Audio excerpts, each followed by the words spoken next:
ശിവപ്രസാദം ജ്യോതിഷത്തിലേക്ക് എല്ലാവർക്കും സ്വാഗതം. ഇന്ന് നമ്മളിവിടെ പറയാൻ പോകുന്നത് നമ്മുടെ ഗുരുവായൂർ ക്ഷേത്രത്തിൽ, അതായത് ഗുരുവായൂരപ്പൻ്റെ ഓരോ ദർശനത്തിനും ഓരോ ദർശനം, അതായത് ഓരോ സമയത്തും ഭഗവാന്റെ നട തുറക്കുന്നത് തന്നെ 3 മണിക്കാണ്. 3 മണി കഴിഞ്ഞ് കഴിഞ്ഞാൽ ഓരോ ഭാവത്തിലാണ് ഭഗവാൻ ഇരിക്കുന്നത്. ആ ഓരോ ഭാവത്തിൽ നമ്മൾ ഭഗവാനെ തൊഴുന്നതിന് ഓരോ പുണ്യമാണ്, ഓരോ ബലമാണ് ഉള്ളത്. അപ്പോൾ അതാണ് ഇന്നത്തെ വീഡിയോയിൽ പ്രതിപാദിക്കുന്നത്. അതായത് ഭഗവാനെ നമ്മൾ രാവിലെ നിർമ്മാല്യ ദർശനമാണ്.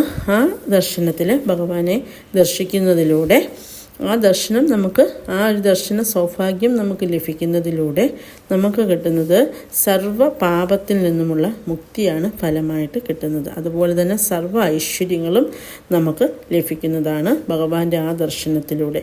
അതുപോലെ തന്നെ വാകചാർത്ത് ദർശിക്കുകയാണെങ്കിൽ നമ്മുടെ കുഞ്ഞുങ്ങൾക്കായാലും മുതിർന്നവരിലുള്ള രോഗാരിഷ്ടതകളൊക്കെ മാറി പോകുന്നതായിരിക്കും. അതിന് ശേഷമായിരിക്കും തൈലാഭിഷേകം ആ ദർശനത്തിലൂടെ നമുക്ക് സർവ്വ രോഗങ്ങളും നിന്നും മുക്തിയാണ് ഫലമായിട്ടുള്ളത്. പിന്നീട് പാലഭിഷേകമാണ്. അത് ദർശിക്കുന്നതിലൂടെ നമുക്കുടെ ശത്രുക്കളുടെ നാശമാണ് ഫലമായിട്ടുള്ളത്.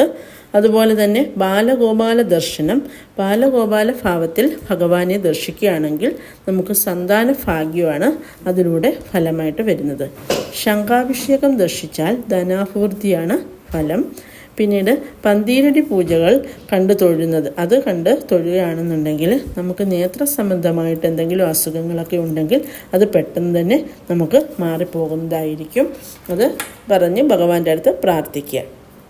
അതുപോലെ തന്നെ ശീവേലി ദർശനം അത് കണ്ടു തൊഴുകയാണെങ്കിൽ ശീവേലി ദർശനം അത് കാര്യവിജയമാണ് ഫലമായിട്ട് ഉള്ളത്. ദീപാരാധന കണ്ടു തൊഴുന്നതും ഏറ്റവും ഉത്തമമായിരിക്കും. അത് ദമ്പതികൾ ഒരുമിച്ച് വന്ന് കണ്ടു തൊഴുന്നത് ഏറ്റവും അത്യുത്തമമാണ്. അത് ദാമ്പത്യ ഐക്യത്തിനും പ്രണയ സാഫല്യങ്ങളൊക്കെ ഉണ്ടാകുന്നതിന് കാരണമാകുന്നതാണ്. അതുപോലെ തന്നെ അത്താഴ പൂജ സമയത്ത് ഭഗവാനെ ദർശിക്കുന്നത് നമുക്ക് സർവ്വദാരിദ്ര്യ ദുഃഖങ്ങൾ നമ്മളിൽ നിന്ന് വിട്ടൊഴിഞ്ഞ് പോകുന്നതും അതുപോലെ സർവ്വ ഐശ്വര്യങ്ങളും നമുക്ക് ലഭിക്കുന്നതുമായിരിക്കും അത്താഴ പൂജ കണ്ടു തൊഴുന്നത്. അതുപോലെ വ്യാഴസംബന്ധമായിട്ട് വ്യാഴദശയിൽ എന്തെങ്കിലുമൊക്കെ ദോഷങ്ങളോ ദുരിതങ്ങളോ ഒക്കെ അനുഭവിക്കുകയാണെങ്കിൽ ഉറപ്പായിട്ടും അങ്ങനെയുള്ളവർ ഗുരുവായൂർ ദർശനം നടത്താൻ പ്രത്യേകം ശ്രദ്ധിക്കുക. ഗുരുവായൂരപ്പനെ അകവഴിഞ്ഞ് പ്രാർത്ഥിക്കുക. ഗുരുവായൂർ സന്നിധിയിൽ ഒരു ദിവസം ഉപവാസമൊക്കെ എടുത്ത് അവിടെ കഴിയാൻ നോക്കുക. അതുപോലെ തന്നെ വിവാഹ സംബന്ധമായിട്ട് വളരെ ബുദ്ധിമുട്ട് അനുഭവിക്കുന്നവർ ഭഗവാന്റെ അടുത്ത് കൃഷ്ണനാട്ടം വഴിപാട് നടത്തുന്നത് ഏറ്റവും ഉത്തമമായിരിക്കും.